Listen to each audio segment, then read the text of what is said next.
Să sperăm că suntem live. Mie așa mi-arată. Dacă puteți să-mi confirmați că se aude și se vede, în momentul în care, că știu că este un delay între... Aud. Bună seara! Bună seara, bună seara! Imediat începem. Acum doar facem mici probe de microfon, să zic așa. Imediat. Se aude și se și vede pe Facebook. Mulțumesc!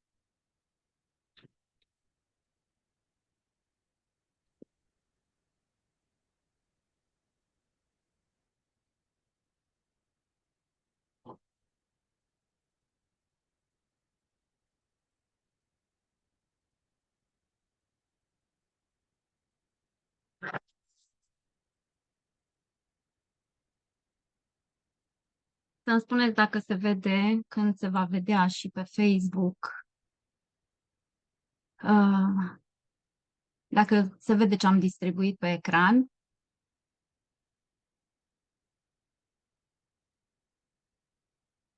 Mă străduiesc să observ și eu aici. Bună seara și celor de pe Facebook, vă îmbrățișez. Da, se vede. Bună seara! Acum să dau și înregistrare, dacă nu uit. Bună seara tuturor! Bun venit, oameni dragi, sufletului meu, și vă mulțumesc că ați ales să veniți în această seară și să vă alăturați nouă, mie, dar în primul rând vouă. Vreau să vă spun că sunt foarte emoționată. Am primit foarte multe mesaje pentru că am primit mesaje că își doresc să asculte ce înseamnă, din punctul meu, vindecarea. Așa că în seara asta nu vreau să vă învăț nimic.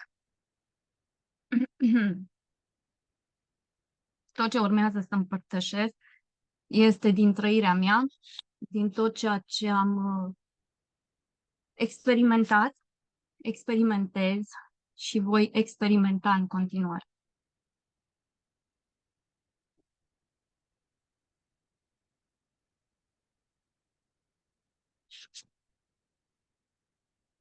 În acest drum al meu de 5 ani, de când am descoperit aromaterapia și de 4 ani vindecarea prin terapii alternative, pe drumul meu am plâns foarte mult, foarte mult. Și făcând așa o mică paranteză să-mi ridic starea de spirit că m-am dat cu rău, puteam să mă angajez la prima capelă că eram cea mai bună bocitoare. Am plâns enorm. Și nu am plâns doar pentru mine. Știți acel bebeluș când se naște și vii cu el acasă și îl pui în pătut și zici, gata, e minunat și tot ce-ți dorești este să doarmă și să nu plângă, nu? Să mănânce și să nu plângă. Ei, copiii care vin și plâng înseamnă că strămoșii nu sunt vindecați. Și eu am plâns mult. Și nu neapărat doar bebeluș. Am plâns în nopți în care nu știam ce să fac. Am plâns pentru mine, pentru ai mei și pentru cei pe care poate nici măcar n-am ajuns să-i cunosc. Foarte puțini dintre voi știu că acum 8 ani, când lucram la o fabrică de cablaje. Tata era foarte bolnav pe atunci, descoperise că are o problemă medicală și când îl vedeam prin spitale, printre medici, prin tratamente, veneam deja cu experiență din spate cu mama, care mama a fost extraordinar de bolnavă și nu înțelegeam de ce. Și când îl vedeam prin tratamente, prin chimicale, efectiv, nu o să vă dau nume de boli, dar o să vă dați seama singuri, chimicale pe venă, chimicale în pilule, chimicale sub toate formele. Efectiv, în momentul ăla am simțit că genunchii îmi cedează și nu mai îl întreb pe Dumnezeu de ce. I-am spus, te rog frumos, dacă existi, acum 8 ani, fă ceva și trimitem ceva care să arate că există și altfel de vindecare. Și nu doar pentru tata, pentru mai mulți, pentru toți. Și Dumnezeu nu întârzie niciodată să răspundă. El tot timpul trimite răspunsurile, doar că noi suntem atât de orbi și eu am fost atât de oarbă, încât n-am putut să văd pe atunci. Și poate nici nu eram pregătită să văd.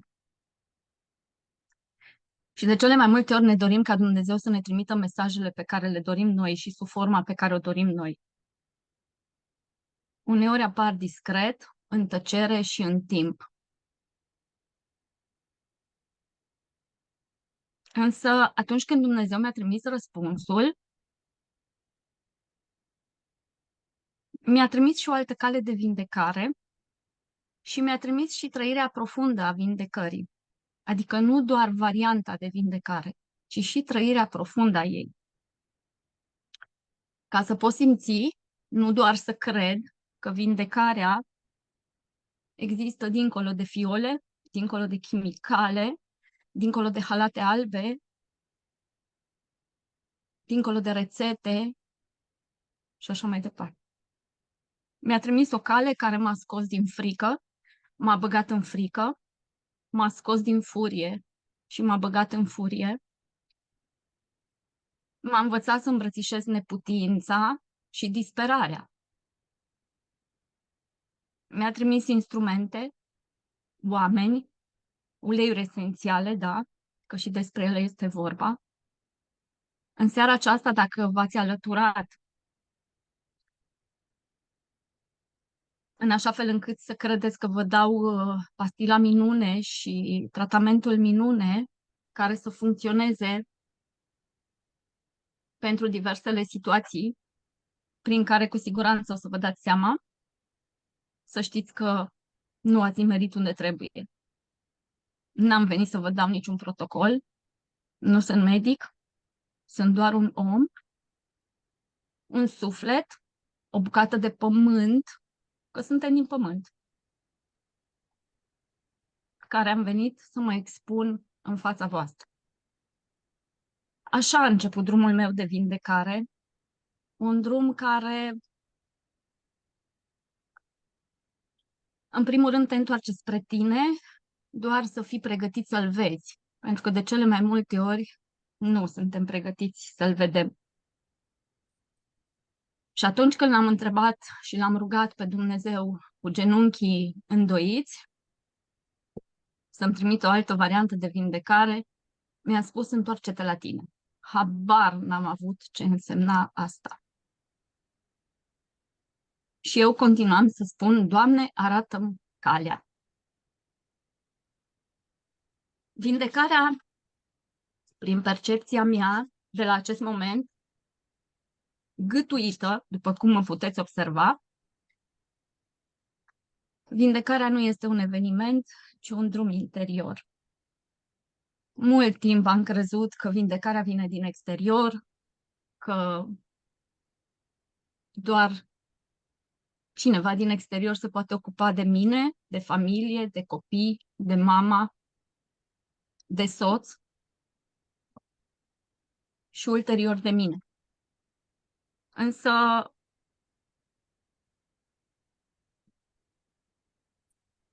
vindecarea nu explodează într-o zi. Vindecarea este un proces. Vindecarea este acel proces în care te abandonezi în fiecare zi, să te duci înapoi spre tine, în așa fel încât să înțelegi că, de fapt, e o întoarcere acasă. Să-ți auzi fiecare picătură de sânge din interior.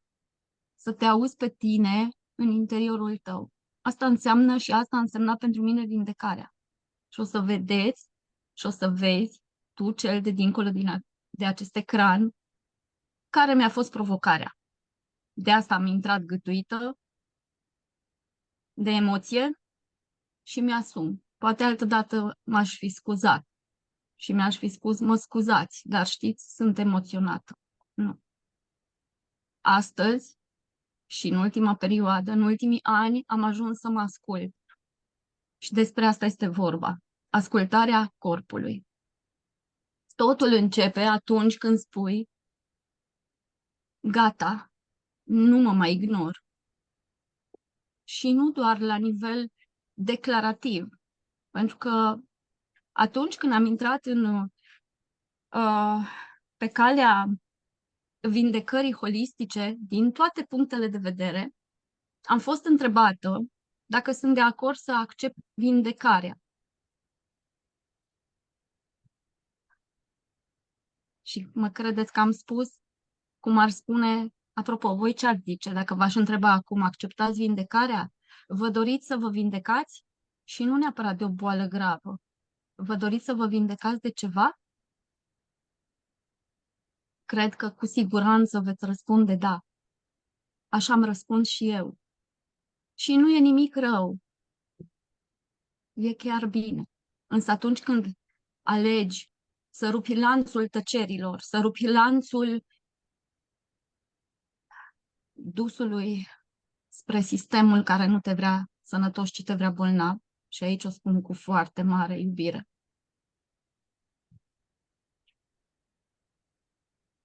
totul începe în acea clipă sfântă în care spui, gata, mă ascult, promit că mă ascult și îmi doresc vindecare.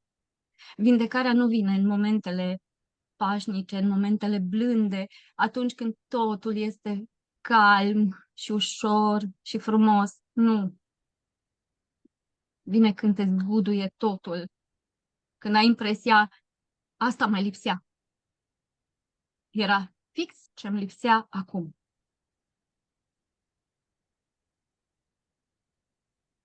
Corpul nostru doar atât ne cere să-l ascultăm. Și astăzi o să vorbesc și despre semnele vindecării. Ce înseamnă semne ale vindecării? Cu toți în fiecare zi traversăm prin aceste semne ale vindecării și anume, în fiecare moment sau în fiecare zi, miliarde de celule mor din interiorul corpului nostru ca să facă loc altor celule noi. Și semne ale vindecării pot fi oboseală profundă, eu am avut, schimbări în pofta de mâncare, Doamne, ce mai îmi plăcea ciocolata, lacrimi fără motiv, tocmai ce vă spuneam, că eram cea mai mare bocitoare. Boceam și la un cântec, boceam și la o știre, pe atunci îmi plăceau și știrile, amintiri și emoții care reapar, nevoia de liniște și de retragere. N-ați vrea să știți de câte ori am evadat și am fugit, nici măcar nu știam unde. Aveam impresia că sunt ca struțul, mă bag cu capul sub lapumă și nu mă mai vede nimeni. Durere care vine și pleacă. Durere pe aici, pe acolo. Ce, eu am timp acum de o durere? Nu. Bineînțeles că nu aveam timp să mă ascult pe mine. Mi-ascultam șeful, mi-ascultam exteriorul, nici de cum interiorul. Aveam somnul fragmentat, nici de cum mai profund, însă sunt și persoane care se refugiază în somn. sincronicități care apar una după alta. Adică veneau spre mine oameni care aveau tot felul de situații și mă uitam la ei și spuneam, interesant. Există o soluție. Pe atunci când eu am început să văd aceste semne ale vindecării, mi-am dat seama că există și alte soluții. E bine, eu când am identificat aceste semne ale vindecării la mine, am avut impresia că mă stric, că trec de 40 de ani și asta este. După 40 de ani începi să pui pe tine, nu? Să te dilați, cum s-ar spune, să-ți crânțene oasele, că e ceva normal, să simți durere pe aici, pe acolo și asta este. La ce să mă mai pot aștepta? Ei bine, nu te strici. Te reconstruiești doar pe adevăr și nu pe supraviețuire. Pentru că noi de cele mai multe ori suntem pe varianta de supraviețuire. Asta este iară o parte foarte interesantă din procesul meu de vindecare. O să ajungem și la povestea mea, dacă veți rămâne lângă mine până acolo. Când intri în procesul de vindecare, se trezește copilul interior. Acea parte mică, uitată, plină de frici, de nevoi, de dorința de a fi văzută. Mulți dintre voi ziceți, și cel puțin și eu spuneam, astea sunt niște prostii cu copilul interior, cu foarte mulți asociați copilul interior cu copiii voștri. Nu, copilul interior ești tu, acel copil mic care nu ai fost ascultat, care nu ai fost văzut și aici nu vreau să puneți umbra pe părinții voștri sau pe cei care v-au crescut, pentru că și ei au făcut din cât au știut. Și dintr-un copil rănit nu poți crește alt copil. Și atunci când începe să se vindece copilul tău interior, nu e ceva în neregulă cu tine. Însă și aici vei simți câteva semne și semnale foarte profunde, reacții emoționale puternice, sensibilitate mai mare, ți se pare că toată lumea are ceva cu tine, tristeți vechi, nevoia de spațiu și liniște. Deci observați, inclusiv și copilul interior simte lucruri pe care, de fapt, sunt semne ale vindecării. Și aici vreau să vin și să oglindesc un pic din Izabela. Izabela, copilul acela de pe pat, da, care se vede și în imagine, cum poate un copil interior neglijat, nu de ceilalți, dragilor, nu de ceilalți, ci de mine personal. Ce ne dorim cu toții când suntem copii? Să creștem, să devenim adulți, să terminăm odată cu școala și cu tot ceea ce înseamnă teme și tot ceea ce ne doare din punct de vedere al părinților, că ni se pare că au probleme, ne fac probleme, să devenim noi adulți și să avem noi copiii noștri pe care o să-i creștem minunat. Cel puțin eu așa am crezut. Însă un copil interior neglijat nu poate deveni mama calmă și prezentă pe care încerci să fii pentru copiii tăi. Și în cazul meu, pentru fetele mele, nu am fost cea mai bună mamă și categoric nici nu mi-am dorit. Și nici nu-mi doresc acest lucru. Copilul acela uitat, amânat, care a învățat să tacă, da? De câte ori în copilăria ta ți s-a spus, taci că tu ești mic și nu știi nimic. Cere acel copil ca adultul de astăzi, tu, cel care ai devenit, ceea ce ți-ai dorit sau nu, pentru că eu până la vârsta de 41 de ani, eu am umblat orbecăind prin această lume, crezând că sunt una cu exteriorul. Nu. Tu, adultul de astăzi, altă treabă, să zic așa, pe lângă ceea ce ai de făcut, este să-l iubești, să-l ierți, să-l liniștești, să-l vezi, să-l asculți. Într-un cuvânt,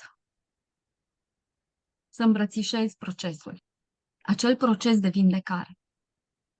Și atunci când începi să îmbrățișezi copilul interior, apar emoții. Și apar emoțiile alea, frică, neputință, furie și așa mai departe. Însă emoțiile nu te doboară, ci te ghidează. Dacă vrei să scapi de o anumită emoție, cum ar fi să o îmbrățișezi? Vindecarea este un proces. Cum se vede în această imagine, această floare care a rupt efectiv la propriu peretele, floare firavă, mă oglindește foarte mult pe mine. Omul în care nu mi-am ascultat corpul până n-a bubuit. Corpul are o inteligență aparte de autovindecare profundă. Știe să repare și la o adică nu mă crede pe cuvânt. Gândește-te că te-ai tăiat la un deget sau te-ai ars și n-ai pus nimic, nici măcar un plasture. Și corpul trimite tot ceea ce are nevoie prin interior, în așa fel încât, în câteva zile, acea piele tăiată sau arsă să se repare. Știe să se echilibreze, însă atunci când ajunge la limită și dă cu capul foarte tare de trebuie să spargă peretele, fisurează totul în jurul lui, aici spune, aici e prea mult, uită-te la mine, ascultă-mă. Fiecare simptom are un motiv. Nu fugiți de simptome, nu fugiți de semnale, ele nu sunt dușmani, ele sunt mesageri. E ca și când, de exemplu, Doamne ferește, arde ceva și vin pompierii să stingă și voi vreți să omorâți pompierii. Asta am vrut eu, mult timp. Pentru că asta am văzut și asta au văzut și părinții mei și asta am făcut și eu. Și da, dacă ar fi să dau timpul înapoi, aș face poate la fel, dar cu mintea de acum aș face cu totul altfel. Vindecarea este un proces atunci când real încetinești, respiri și vrei să schimbi ceva cu adevărat. Nu doar de suprafață și ai impresia că totul s-a curățat. Nu. Acum o să vă port ușor prin cele 4 etape ale vindecării, așa cum le-am perceput eu din experiența mea și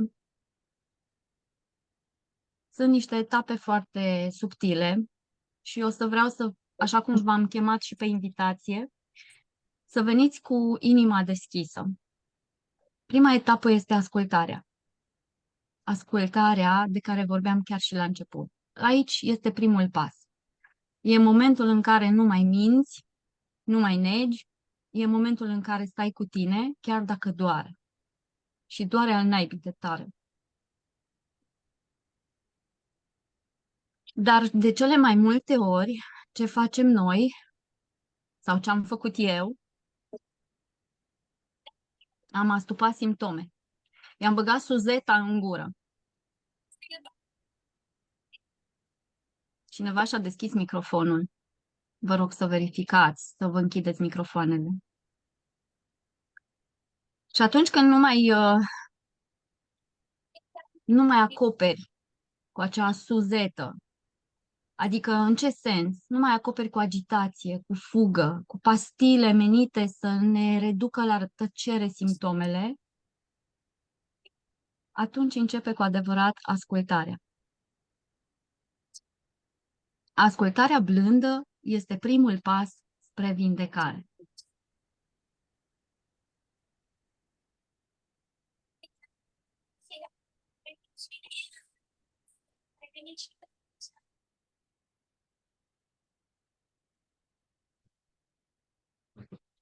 Despre asta este vorba. Atunci începe adevărata ascultare,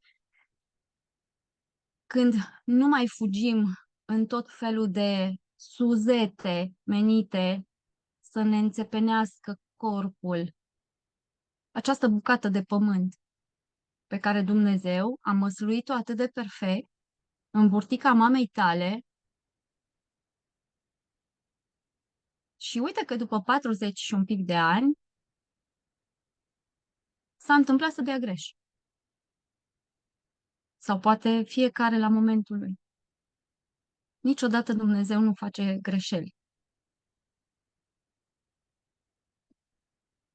Poate vezi aici în imaginea asta niște flori ofilite și te gândești oare de ce am ales să pun aceste flori ofilite. Nu aștepta să te usuci pe interior ca să te hidratezi cu prezență și grijă. Pentru că oricât de mult ai încerca să aduci la viață niște flori ofilite, cu siguranță nu vei mai putea. Totul își are rolul, totul. Și nu întâmplător sunt 4 etape ale vindecării. Vreau să privești dincolo de adică să privești cumva și pe partea de anotimpuri.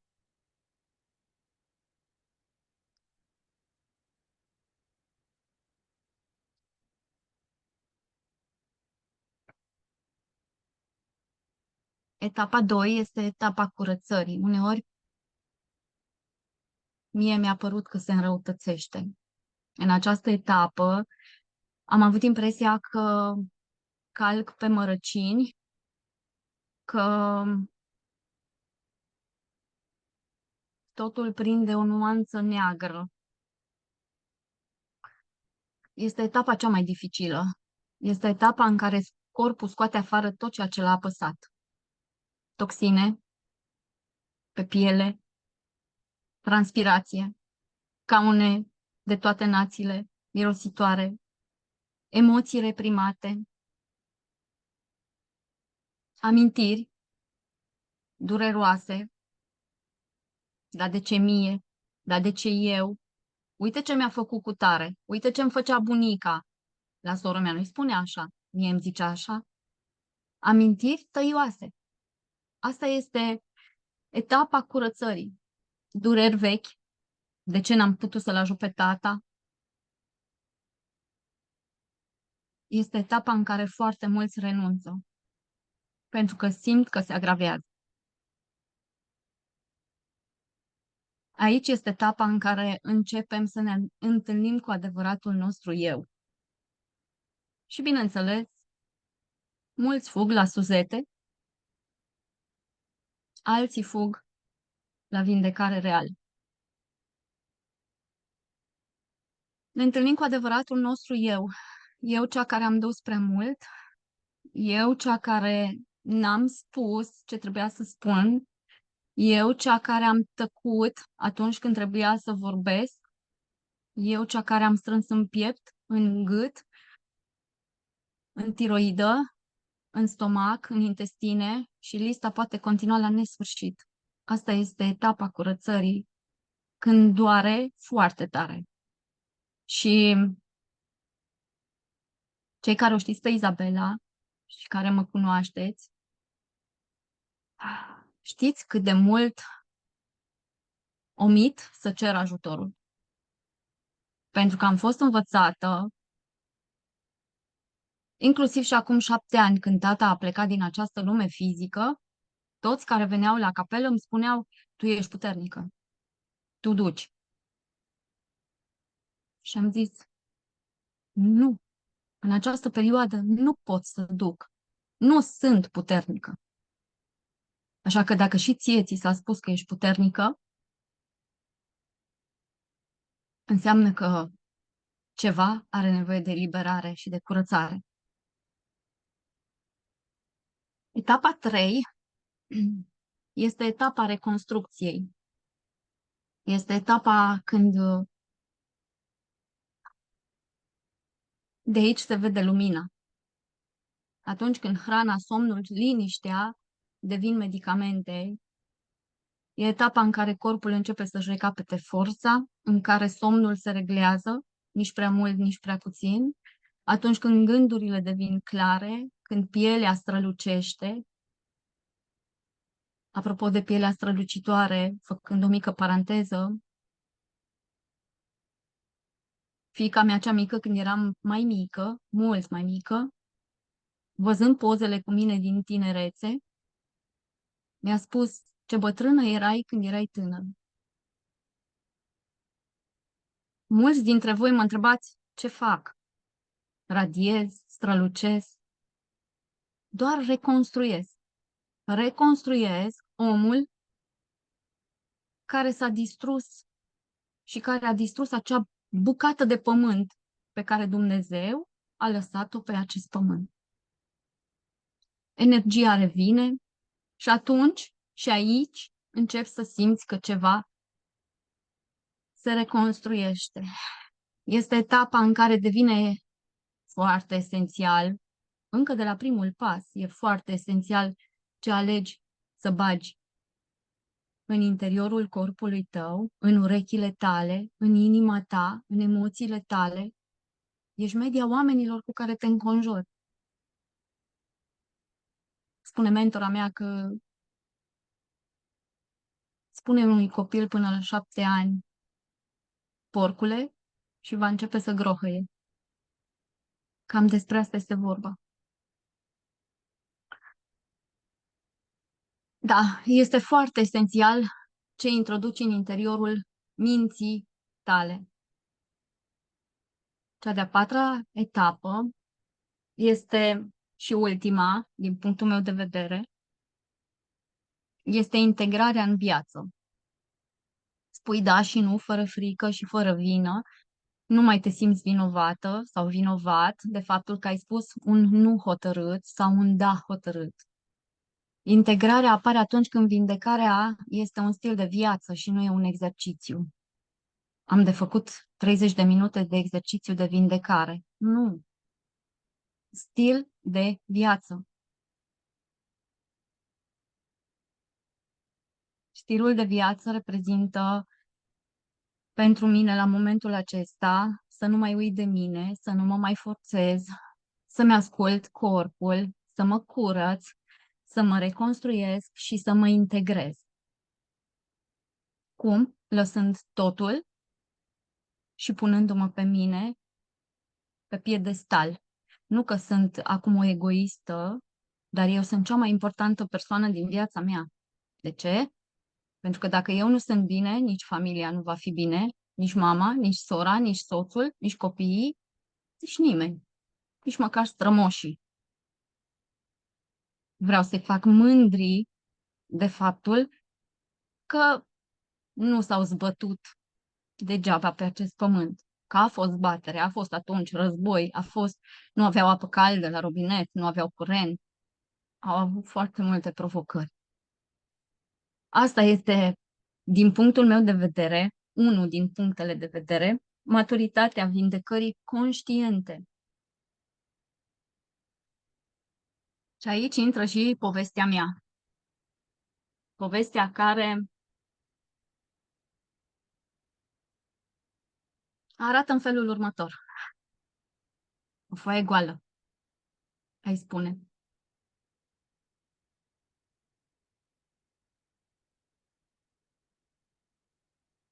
Dar nu este o foaie goală. Este vorba despre povestea mea.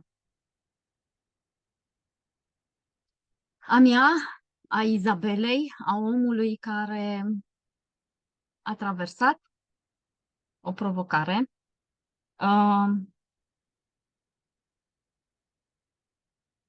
care a considerat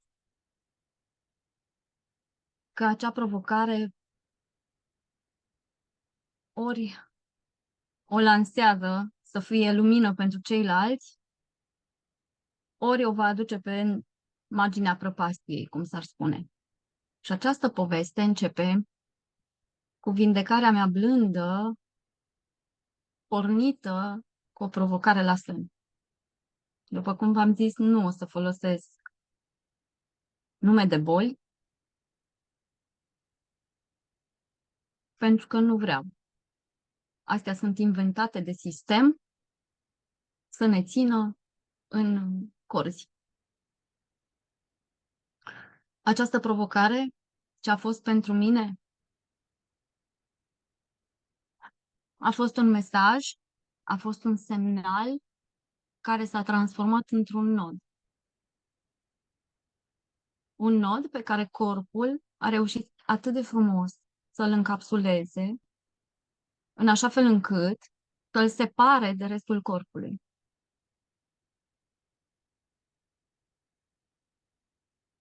Și în loc să fug, am ales să fiu prezent.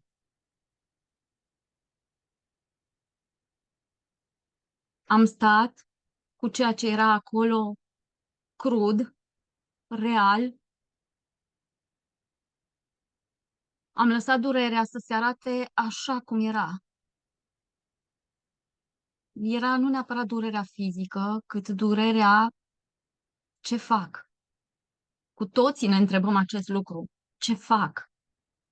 Când ar trebui să începem să întrebăm cu ce simt. Nu am fugit la analize și la altele, înțelegeți unde.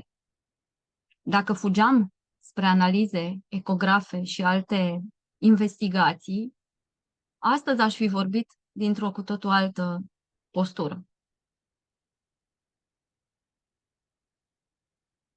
Nu am acționat din frică.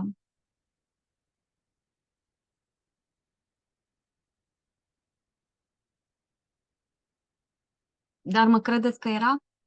Era foarte multă. Foarte multă. Și atunci când mi-am dat seama că, de fapt, atunci când chem frica la masă, și nu spun cum să scap de frică, că nu mai pot, ce frică mi este. Am chemat frica la masă și am spus, ok, ce ai să mă înveți? Și pe lângă frică am mai chemat multe altele, cu foarte mare durere. Însă am ales altceva. Am ales în primul rând comunitatea. Oricât de greu mi-a fost să cer ajutorul, l-am primit fără să-l cer. Pentru că oamenii cu care te înconjori sunt trimiși de Dumnezeu. Și de cele mai multe ori îi invocăm noi inconștient. Pentru că atunci când alegi să folosești uleiurile pure, uleiurile esențiale, și nu mă întrebați ce ulei, că nu o să vă zic un nume de un anumit ulei, orice ulei esențial pur. Vreți să știți cu mare drag, vă îndrum eu sau toți cei care vă invita pe acest Zoom. Am ales cu totul altceva. Uleiuri esențiale, suplimente, am ales iubire, iubire față de mine, față de copilul meu interior. Am ales respirația conștientă, am ales împământarea în natură, mersul prin zăpadă. Pentru foarte mulți li se părea nonsens, nici nu contează. Cei cărora li se părea nonsens au renunțat la mine. Și Dumnezeu a știut de ce i-a scos. Nu neapărat că erau ceva rău pentru mine, nu, încă nu sunt pregătiți să primească lumina. Am ales rugăciunea și meditația. Am ales postul terapeutic cu apă. Am ales să privesc în mine și nu în afara mea. Am ales să-mi ascult emoțiile, să le invit la masă și să văd cum mă pot ajuta, fără să trebuiască să spun cum să scap de ele. Uleiurile esențiale m-au însoțit pe această cale. Uleiurile esențiale n-au făcut nimic în vindecarea mea. Știți ce au făcut ele? Mi-au fost ghidaj, mi-au fost parte de reechilibrare, m-au ținut de mână în nopțile în care poate plângeam. Și atunci când nu aveam energie, îmi turnam mentă. Acum înțeleg de ce eu de la mentă adorm și lavanda mă energizează. Apropo, ziceam că nu vă dau nume de uleiuri. Cam despre asta este vorba. Care este povestea mea cu privire la uleiurile esențiale și experiența mea reală? Am locuit în depoul scepticismului un an. Am crezut că lumea asta este cu totul altceva, mi se părea un fel de vinde rujul și ia rimelul. Cam asta era pentru mine uleiurile esențiale. Însă atunci când am locuit în acel depou al scepticismului, nu făceam altceva decât să cred că sunt bine, că eu evoluez, că sunt o foarte importantă piesă din viața familiei, toți se bazau pe mine și bineînțeles că eram piesă și sunt o piesă foarte valoroasă pentru foarte mulți. Însă eu habar nu aveam că în acel depou rugineam la propriu, rugineau rugile strămoșilor, rugineau rugile bunicilor, rugineau dorințele părinților, să vadă în copiii lor ceva ce ei n-au putut să fie. Și bineînțeles că credeam că mă protejez, că analizez, că nu-i momentul, că e pentru alții, că nu-i pentru mine. E bine, scepticismul nu m-a oprit, ci m-a pregătit. Uleiurile esențiale nu au fost doar instrumente pentru mine, așa, doar niște produse. Au fost parte de reconectare, de echilibrare, curățare. Cu toții trecem prin acel scepticism. Unii pot să locuiască o zi, o săptămână, o lună, un an, o viață, însă depoul nu este un eșec. Asta pot să spun din punctul meu de vedere și din percepția pe care eu am avut-o. Eu m-am identificat cu acele trenuri ruginite din acel depou. Eu eram omul acela și femeia aceea ce bătrână erai când erai tânăr. Primesc foarte multe întrebări. Cât te-a costat? Și cât te costă? Pentru că vindecarea, așa cum v-am zis, nu este doar un traseu, o destinație. Care e prețul vindecării? Dar aș vrea eu să te întreb, ești dispusă sau dispus să plătești cu adevărat prețul? Înainte să spun care e prețul vindecării. Oare chiar ești dispusă să plătești prețul? Eu, dacă aș fi fost întrebată și când am fost întrebată, răspunsul meu ca întâi în categoria vrei să te vindeci a fost da. Vindecarea nu e nici scumpă și nici ieftină. Vindecarea are prețul adevărului. M-a costat exact cât mi-a mințit corpul. M-a costat exact cât mi-am ascuns emoțiile. Exact cât am tolerat toate situațiile care mi-au alterat pe aici, pe acolo sufletul. Compară asta cu prețul bolii. Compară vindecarea și prețul vindecării cu prețul bolii. Fă un exercițiu de imaginație. Compară prețul nopților nedormite, al tratamentelor, al anxietății, că nu știi ce va fi în viitor, ce vor face copiii tăi fără tine. Prețul risipirii tale în mii de direcții, prețul anilor pe care tu nu i-ai trăit. Ai avut impresia că trăiești, dar ai ars gazul de pomană. Cel puțin eu până la 41 de ani, eu una n-am trăit. Nu, n-am trăit. Și știți care e ideea? Când vom pleca din această viață, cu siguranță, nimeni nu s-a mai întors să spună nimic, însă cu siguranță vom fi întrebați ce ai făcut pentru sufletul tău, pe care l-ai primit cadou. Ce ai făcut? Da, boala este infinit mai scumpă, fiecare vede prin percepția sa. Vindecarea pentru mine a fost cea mai rentabilă investiție pe care am făcut-o și o fac în viața mea. Pentru că știi de ce? Mi-a întors înapoi tot ceea ce am avut nevoie: claritate, energie, încredere, bucurie, lucruri pe care eu nici măcar nu știam că pot să le accesez. Am ajuns la vârsta de 46 de ani, aproape 47, și să am 51 de kilograme, coborâtă de la 67-68 de kilograme. Despre asta este vorba. Ăsta este prețul vindecării mele. Vindecarea e un proces.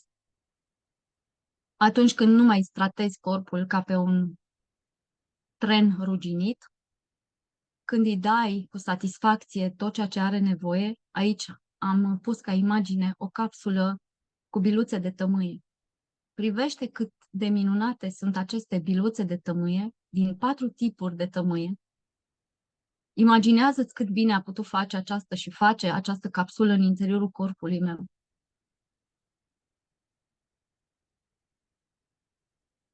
Ce am învățat în acest proces? Am învățat multe, însă cel mai important, am învățat că nimic nu este pentru totdeauna. Nici durerea, nici frica, nici simptomul, nimic. Ceea ce lași în urma ta este foarte important. Limitele se găsesc doar în medicină. Și mi-asum ce spun. Dacă crezi că uleiurile esențiale și suplimentele de la doTERRA sunt doar marketing și sunt doar pentru o banală durere de gât sau poate o durere de cap, maxim un parfum, ai în fața ochilor tăi o persoană care a traversat o situație mult mai adâncă, să zic. Ce poți face azi pentru vindecarea ta? Și nu întâmplător am subliniat azi. Azi, niciodată nu m-am gândit că azi, pe invers, este Iza. Vindecarea nu este un drum drept, e un drum în spirală. Și să nu te aștepți că ai pus o picătură de ulei esențial pe tine, pur, cu grad terapeutic mă refer, și mâine te vei trezi cu totul altă persoană, pentru că aia este doar o, o falsă înfrumusețare, să zic. Vindecarea nu se grăbește, vindecarea trebuie trăită. Și atunci când alegi cu adevărat vindecarea, Dumnezeu, Universul, îți va trimite tot ceea ce ai nevoie, începând cu oameni, resurse, uleiuri, mesaje, îngeri, ghizi, totul. Am auzit pe foarte mulți: nu am bani de uleiuri esențiale, mi-aș dori vindecarea, îmi doresc vindecarea, dar nu am bani. Dorește-ți cu adevărat vindecarea și vei avea bani. Vindecarea nu e un punct de sosire. E un drum pe care alegi să mergi în fiecare zi. Însă depinde de tine cum. Dacă astăzi alegi motivele și toate motivele care să le pui în față și să nu vezi încotro te îndrepți și să crezi că, de fapt, altcineva din exterior este responsabil de sănătatea ta și de vindecarea ta, este alegerea ta. Dacă crezi că vindecarea este un proces care durează o viață întreagă, atât cât respiri, dacă încă respiri la acest moment și ești aici alături de mine și îți mulțumesc, înseamnă că ai nevoie de vindecare și corpul tău are nevoie de vindecare. Nu există careva să nu aibă nevoie de vindecare. Indiferent că e copil, că e adult, că e vârstnic, cu toții avem nevoie de vindecare.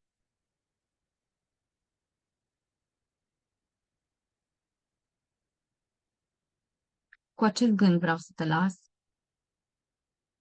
Cu toții avem nevoie de vindecare.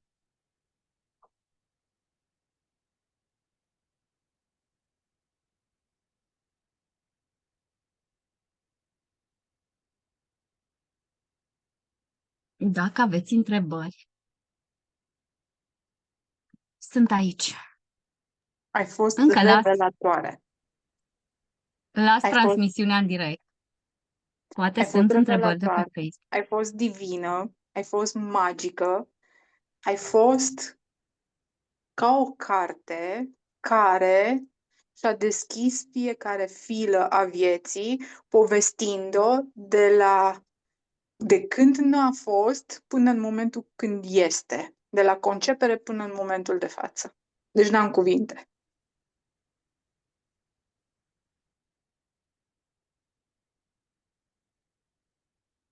Dacă sunt întrebări,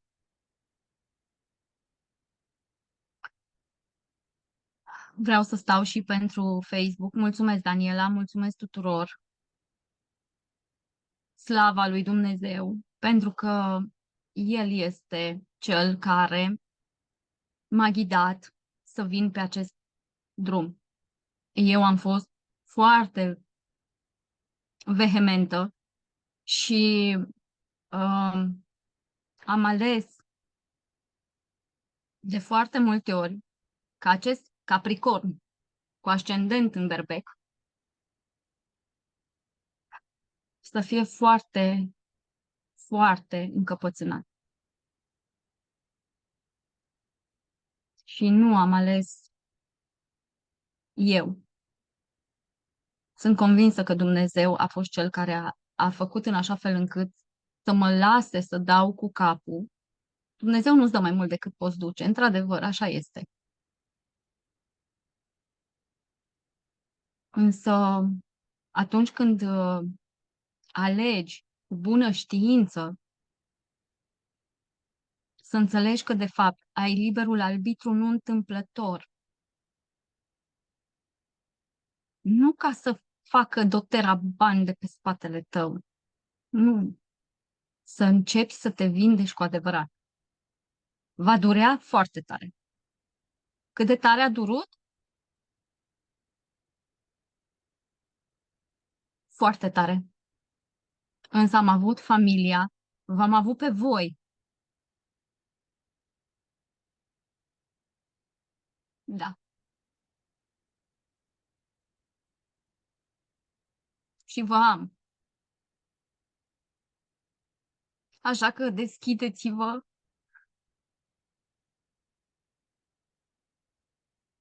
Dacă ați ști de câte ori am făcut probele astea, dar de atâtea ori e emoția.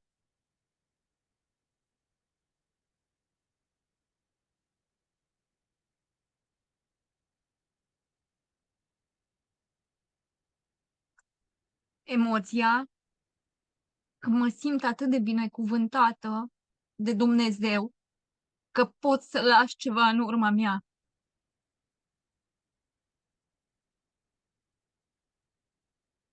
Chiar dacă astăzi, să zicem, sau mâine Dumnezeu mă va chema la El, eu știu ce am lăsat în urmă. Eu știu ce am lăsat. Știu ce am plantat. Am lăsat semințe în familie și știu sigur că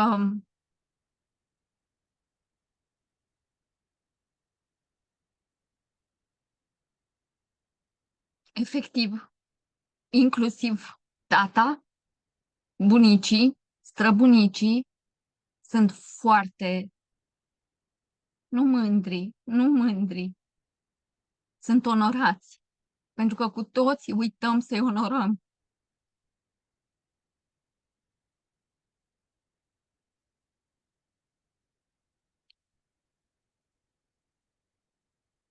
Da, asta a fost Izabela în ultimul an. De asta de multe ori poate ați văzut-o tristă, falsă, pierdută. slabă, de ce face post. Uite de asta. De asta, pentru că Dumnezeu nu ne trimite întâmplător oamenii de care avem nevoie. Și voi toți care vă uitați inclusiv și pe Facebook, că încă sunt live,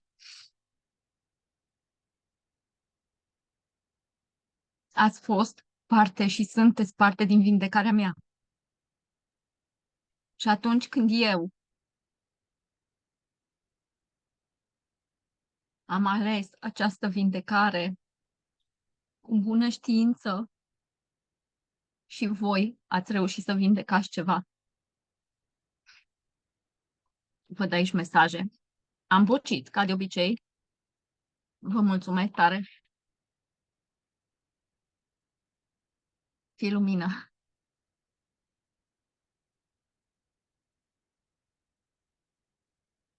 Da, zile în care nu vrei să te trezești. Da. Am avut zile în care, efectiv,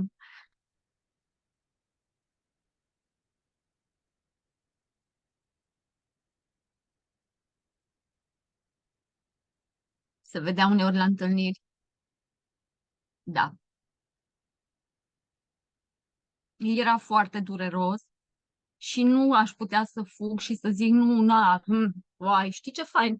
Am luat un rolon și m-am dat și a fost minunat. Nu, că aș fi falsă. A durut foarte tare, pentru că uleiurile nu vindecă nimic și suplimentele nu vindecă nimic. Scot la suprafață mizeria care ai acumulat-o tu și neamul tău.